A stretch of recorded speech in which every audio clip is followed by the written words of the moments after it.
Adjoint of A matrix, एक matrix का adjoint, the adjoint of A square matrix A एक square matrix है जिसके एलिमेंट ए आई जे के फॉर्म में है। आई रो सूचित करता है, जे कॉलम सूचित करता है। इसका ऑर्डर n बाई n है, मतलब रो की संख्या भी n है, कॉलम की संख्या भी n है, रो की संख्या कॉलम की संख्या के इक्वल है, तो ये स्क्वायर मैट्रिक्स है।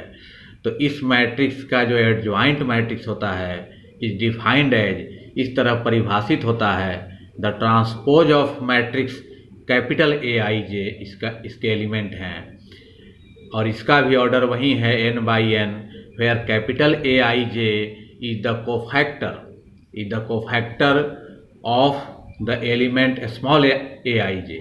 तो यहाँ कैपिटल ए आई जे जो है स्मॉल ए आई जे का कोफैक्टर है।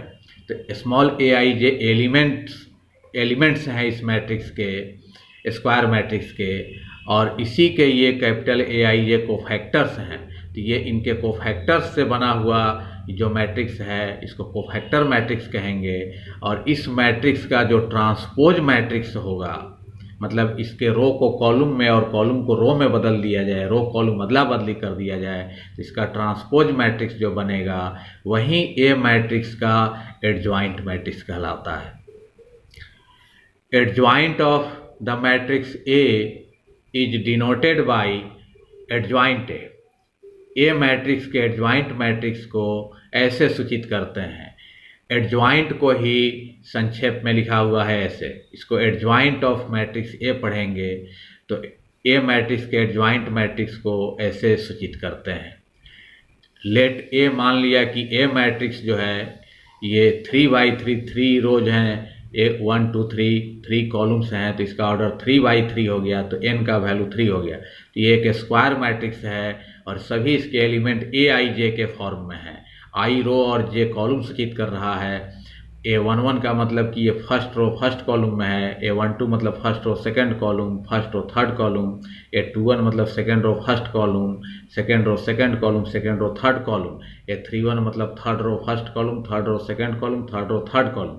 तो ये सब इसके एलिमेंट हैं और ये स्क्वायर मैट्रिक्स है। और इसका एडजॉइंट मैट्रिक्स जब निकालेंगे तो then adjoint of matrix A वो ट्रांसपोज कोफैक्टर मैट्रिक्स का ट्रांसपोज होगा, ट्रांसपोज ऑफ इसके कोफैक्टर मैट्रिक्स से बनाया गया है। ये सभी एलिमेंट के कोफैक्टर उसी के पोजीशन पे रखे हुए हैं। A11 का कोफैक्टर कैपिटल A11, A12 का कोफैक्टर कैपिटल A12, इसका कोफैक्टर हो गया कैपिटल A13, A21 का कोफैक्टर उसी पोजीशन पर रखा हुआ है कैपिटल A21, इसका कोफैक्टर कैपिटल A22, इसका हो गया कैपिटल A23 लिखा हुआ है। A31 का कोफैक्टर कैपिटल A31, A32 का कोफैक्टर हो गया कैपिटल A32, A33 का हो गया कैपिटल A33। तो ये सब जो एलिमेंट हैं उनके ये कोफैक्टर उसी पोजीशन पर रखे हुए हैं और इसका जो ट्रांसपोज मैट्रिक्स होगा वही ए का एडजॉइंट मैट्रिक्स। तो इस मैट्रिक्स का ट्रांसपोज मैट्रिक्स यहाँ ये लिखा हुआ है। तो रो कॉलम अदला बदली हो गया, जो फर्स्ट रो के एलिमेंट्स हैं वो फर्स्ट कॉलम में हो गए, सेकंड रो के एलिमेंट्स सेकंड कॉलम में, थर्ड रो के एलिमेंट्स थर्ड कॉलम में, तो कॉलम भी रो में बदल गया। फर्स्ट कॉलम के एलिमेंट फर्स्ट रो में, सेकंड कॉलम के एलिमेंट सेकंड रो में, थर्ड कॉलम के एलिमेंट थर्ड रो में। तो रो और कॉलम अदला बदली कर देने से ये जो मैट्रिक्स प्राप्त हुआ इसको फैक्टर मैट्रिक्स का ये ट्रांसपोज मैट्रिक्स हो गया।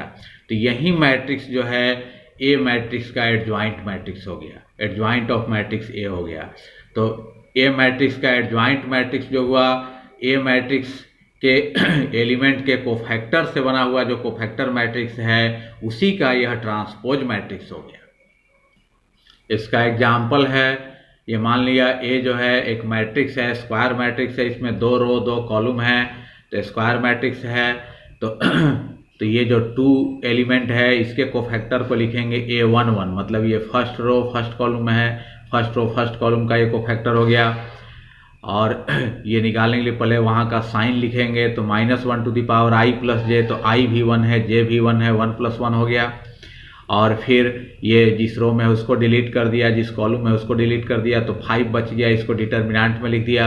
-1 का पावर 1 + 1 2, इवन नंबर है तो इसका वैल्यू 1 हो जाएगा। और ये डिटर्मिनेंट में 5 है तो इसका वैल्यू 5 ही होगा, तो 1 और 5 मल्टीप्लाई होकर 5 हो गया। तो ये 2 का कोफैक्टर निकला 5। अब -3 का कोफैक्टर अगर निकालते हैं तो उसको A12 से डिनोट करेंगे, क्योंकि ये 12 मतलब फर्स्ट रो सेकंड कॉलम, ये फर्स्ट रो में है सेकंड कॉलम में है। तो इस एलिमेंट का कोफैक्टर A12 और यहाँ का साइन होगा -1 to the power i plus J, i 1 है और j 2 है तो 1 + 2, और फिर ये एलिमेंट जिस रो में है उसको डिलीट कर देंगे, जिस कॉलम में है उसको डिलीट कर देंगे, इसको डिलीट कर देंगे तो 1 बचेगा। 1 को यहाँ डिटर्मिनेंट में लिखा गया। अब -1 का पावर 1 + 2 3 हो गया ऑड नंबर, तो इसका वैल्यू -1 होगा, और 1 डिटर्मिनेंट में है तो इसका वैल्यू 1 ही होगा। -1 और 1 मल्टीप्लाई होकर -1 हो गया, तो -3 का कोफैक्टर निकल गया -1। फिर 1 जो है इसका कोफैक्टर अगर निकालें तो इसको लिखेंगे A21, मतलब सेकेंड रो फर्स्ट कॉलम का कोफैक्टर। तो ये सेकेंड रो में है, फर्स्ट कॉलम में है, तो इस एलिमेंट का ये कोफैक्टर हो गया A21, और यहाँ का साइन होगा -1 to the power i plus J, तो i 2 है, j 1 है, 2 + 1, और ये जिस रो में है उसको डिलीट कर देंगे, जिस कॉलम में है उसको डिलीट कर देंगे, तो बच गया -3, डिटर्मिनेंट में लिख दिया।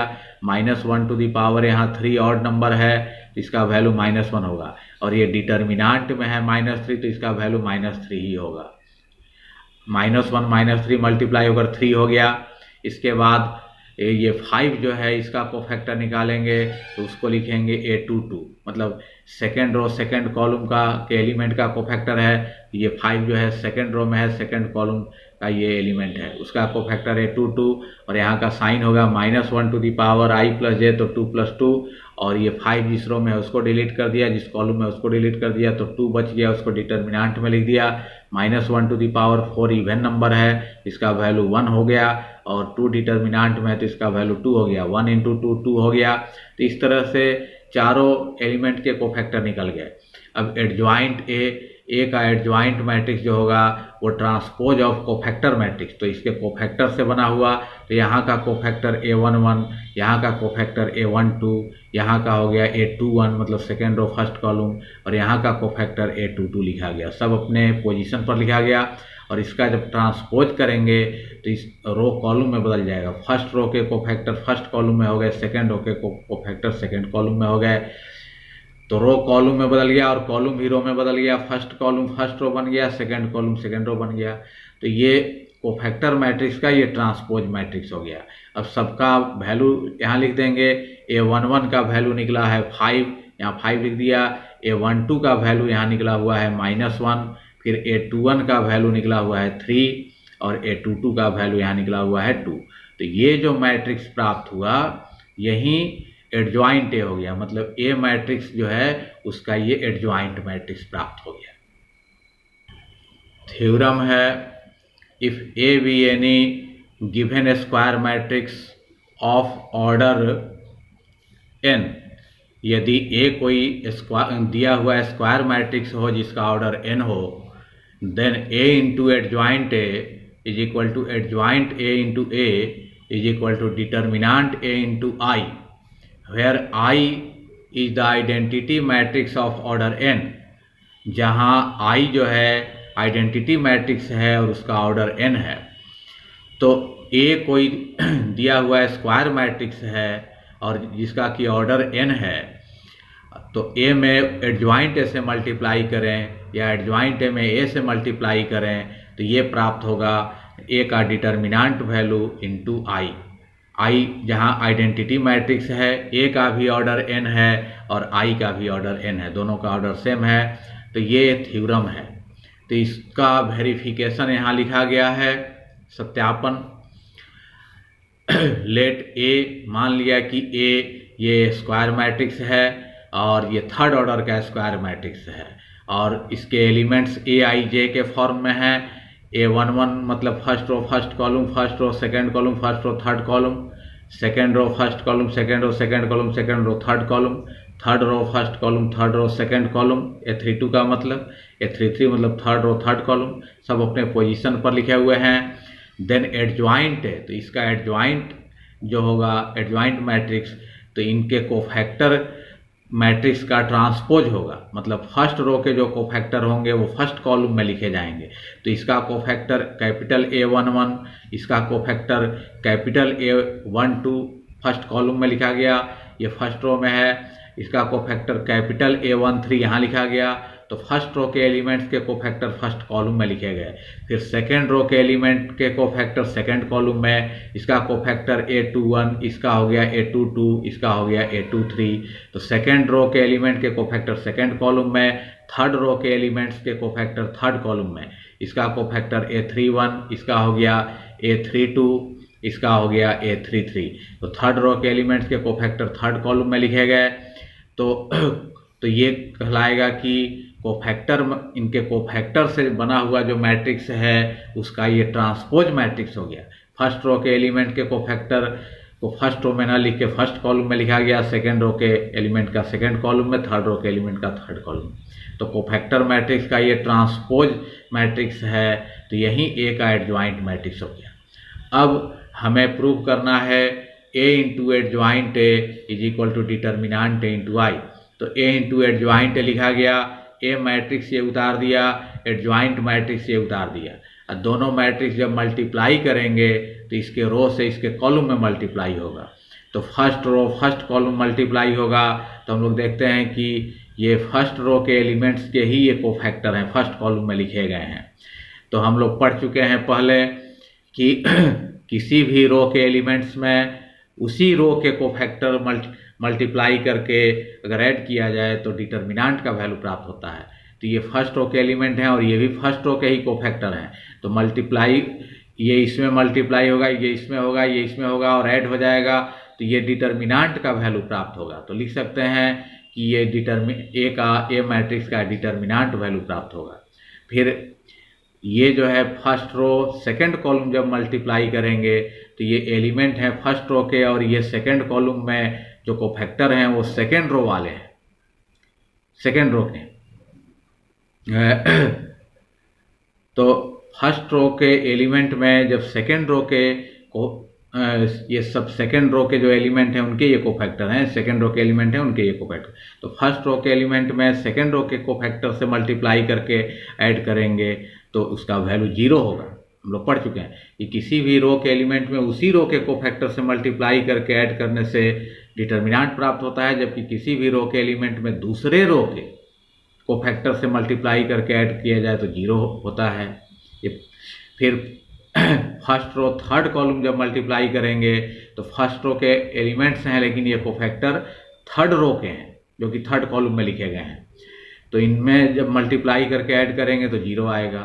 इसी तरह सेकेंड रो फर्स्ट कॉलम जब मल्टीप्लाई करेंगे तो एलिमेंट हैं सेकेंड रो के जबकि कोफैक्टर हैं फर्स्ट रो के, तो ये मल्टीप्लाई करके ऐड करेंगे तो 0 होगा। फिर सेकेंड रो सेकेंड कॉलम जब मल्टीप्लाई करेंगे तो एलिमेंट भी सेकेंड रो के हैं और ये कोफैक्टर भी सेकेंड रो के हैं जो सेकेंड कॉलम में लिखे गए हैं। तो ये मल्टीप्लाई करके ऐड जब होगा तो ए का डिटर्मिनांट वैल्यू प्राप्त होगा। फिर सेकेंड रो थर्ड कॉलम जब मल्टीप्लाई करेंगे तो एलिमेंट सेकेंड रो के और कोफैक्टर जो है वो थर्ड रो वाले हैं, तो दूसरे रो के हो गए, तो यहाँ पर 0 हो जाएगा। फिर थर्ड रो फर्स्ट कॉलम करेंगे तो एलिमेंट थर्ड रो के जबकि कोफैक्टर हैं फर्स्ट रो के, तो 0 हो जाएगा। फिर थर्ड रो सेकेंड कॉलम करेंगे तो एलिमेंट थर्ड रो के जबकि कोफैक्टर हैं सेकेंड रो वाले, तो ये भी 0 हो जाएगा। थर्ड रो थर्ड कॉलम जब करेंगे तो एलिमेंट भी थर्ड रो के, कोफैक्टर भी थर्ड रो के, तो ये जो है मल्टीप्लाई होके ऐड होगा तो ए का डिटर्मिनांट वैल्यू प्राप्त होगा। तो ये प्राप्त हुआ। और इसके बाद हम लोग देखते हैं कि इसमें से अगर ए का डिटर्मिनांट अगर कॉमन ले लिया जाए तो कॉमन लेने पर यहाँ 1 1 1 बचेगा, बाकी जगह सब 0 होगा। और यहीं जो है लीडिंग डायगोनल पर 1 आ गया तो ये आइडेंटिटी मैट्रिक्स हो गया, इसको आई लिख सकते हैं। तो डिटर्मिनांट ए इंटू आई लिखा जा सकता है। और इस तरह से ये प्रूव हो गया कि ए इंटू एडजॉइंट ए ये प्रूव हो गया determinant A into I. A into adjoint A आ गया, यहाँ पर डिटर्मिनांट ए इंटू आई।